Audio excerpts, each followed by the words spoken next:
Gennady Golovkin versus Curtis Stevens. Now, I wasn't sure if Curtis Stevens was actually going to take this fight because he called out Golovkin after his last win, after Stevens' last win in the ring. When he was being interviewed, he called out Golovkin. But when the interviewer pressed him, on that call out, he kind of backed down a little bit and said, oh, well, I'll have to see what my manager says. They decide who I'm going to fight, blah, blah, blah. You know how boxers do. So I wasn't sure whether he really wanted to fight.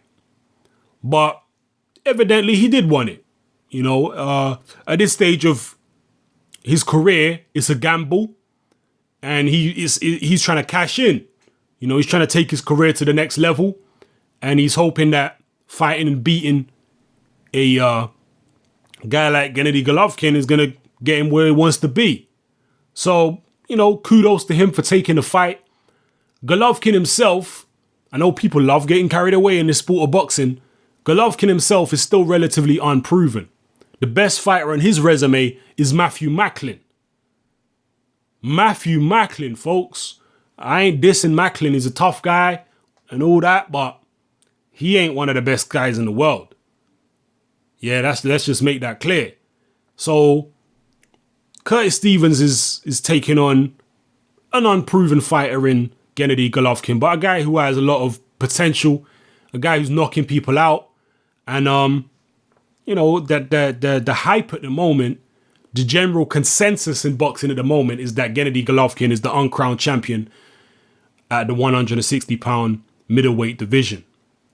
All right? That is the general consensus. But again, I ain't going to call Golovkin the best at 160 until he's faced all the best guys at 160. Yeah, I don't do all that, speculation business, calling a guy the best when he ain't fought the best yet. And it don't matter why he ain't fought the best yet. Whether they're ducking him, this, that, or the other. It really don't matter at this stage. Let's see him get in there with the best guys first before we can call him the best. So anyway, Stevens versus Golovkin. You can click a link in the description below to a link that's going to take you to some funny pictures. All right. Curtis Stevens has been hyping up. He's been talking a lot of smack. And he held a mock funeral for Gennady Golovkin, where him and his boys got together and they had some coffin with some fake hands and feet sticking out of the coffin and it said GGG on the coffin. They're holding a fake funeral. They're saying, he's going to kill Golovkin. Now, obviously, a lot of people are going to find this in very bad taste because at the end of the day, people do die in boxing rings. Yeah? So a joke like this may not be seen as a joke by many, and I can understand that. But to other people, they're going to take it lightheartedly. Deaths in boxing are still relatively rare, so they don't find it too distasteful. I'm sure Stevens is not, it doesn't mean that he's literally going to kill Golovkin. He's talking about in the figurative sense or the sporting sense, obviously.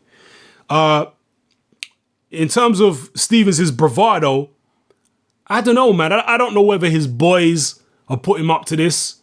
I don't know whether he's trying to make himself feel like there's nothing to fear by degrading Golovkin, by poking fun at Golovkin and all that kind of stuff. Sometimes these tactics can work. They can basically, Muhammad Ali used to do this kind of thing. Muhammad Ali's psychological tactic before he would get in the ring is to try and psychologically dominate his opponent by humiliating the opponent, by making fun of his opponent. That's what he would do. He would try and turn his opponent into a joke and crack jokes about them before he even got in the ring. That was his way of psychologically dominating them, by trying to make them angry, by trying to get under their skin. And at the same time, making himself feel more confident because he was making fun of his opponent. So in his head, he already sees his opponent as a joke. So these are psychological tactics that some fighters use. So maybe Stevens is doing that. Maybe he's trying to build his own confidence up and try and unnerve Golovkin at the same time. But in terms of unnerving Golovkin, I don't think that's going to work. Golovkin was a very experienced amateur, fought at the highest level. He don't even speak or understand English too well. So I don't really think that anything Stevens is going to, can do, any of these antics are going to bother Golovkin in the slightest. And in terms of Stevens giving him self-confidence, going into the ring. I think he's wasting his time if using these particular tactics. I think he's wasting his time because he ain't going to be able to degrade Golovkin. If he does degrade Golovkin in his own mind, I'm not sure Stevens is, like Ali used to do that kind of stuff, right? Degrade opponents in his own mind and degrade your opponent. But Ali was incredibly talented. A lot of people lose sight of that.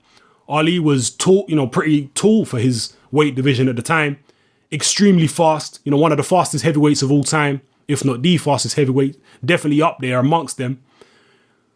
Stevens, is he the fastest middleweight of all time? No. Is he the biggest punching middleweight of all time?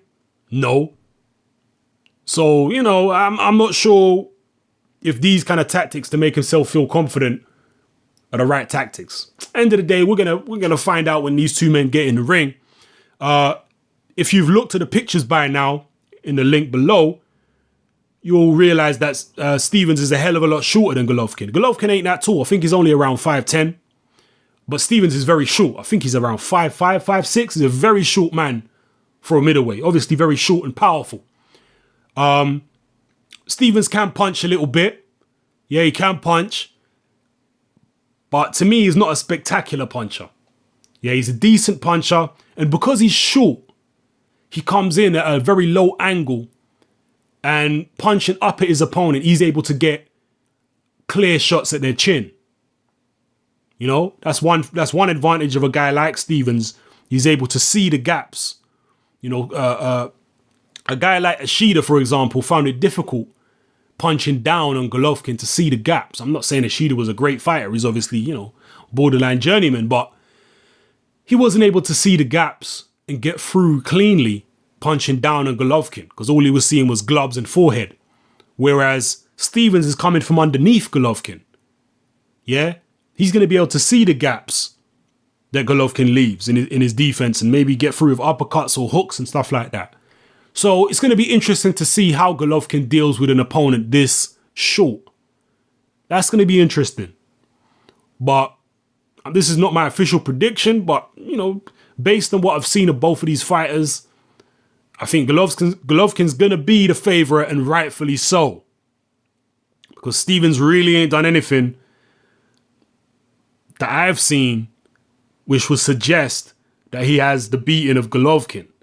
All right. Again, Golovkin ain't fought no one special himself, but just looking at them stylistically and how they handle their opponents in the ring, I think Golovkin is the well-deserved favorite in this fight. But you may disagree.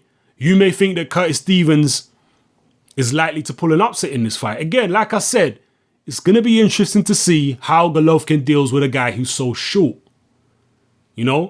Those short guys can throw off your balance. Yeah, the punches are coming from awkward angles. They're fast. It's unusual dealing with someone who's that short. So we'll see how it goes. Leave your comments in the comment section below. Let me know how you feel about this fight, how you think it's going to go, and also Curtis Stevens' antics. What did you make of those antics? Did you think he went too far with the whole funeral stunt? Let me know in the comment section below. This is Hatman. I'm out.